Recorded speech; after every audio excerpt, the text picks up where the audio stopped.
What if fearing death is the real problem? The Stoics believed that death isn't something to dread, it's simply part of nature. Marcus Aurelius urged us to accept mortality as we accept the changing seasons. Instead of fearing the end, we should focus on living virtuously. If death is inevitable, why waste time worrying? The key is to live so well that when the moment comes, we can meet it with peace, not regret. Existentialists like Jean-Paul Sartre argue that death gives life meaning. If we lived forever, would anything truly matter? Knowing our time is limited forces us to make choices, take risks, and create purpose. Without an end, urgency disappears. Instead of seeing death as a tragedy, existentialists see it as a motivator. The awareness of mortality pushes us to live authentically, to embrace freedom, and to shape our own destiny before time runs out. Buddhism teaches that clinging to life causes suffering. The Buddha encouraged meditation on death, not to be morbid, but to cultivate detachment.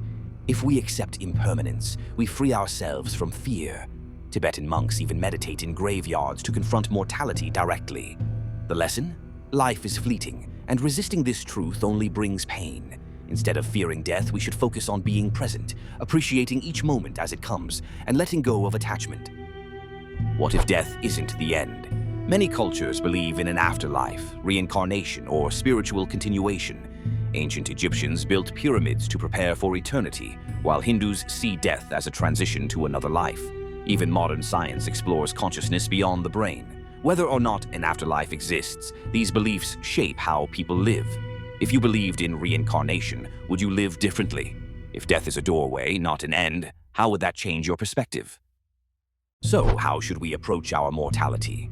The answer depends on what we value. Some embrace death as a natural process, others see it as a call to action, and some believe it's just another beginning.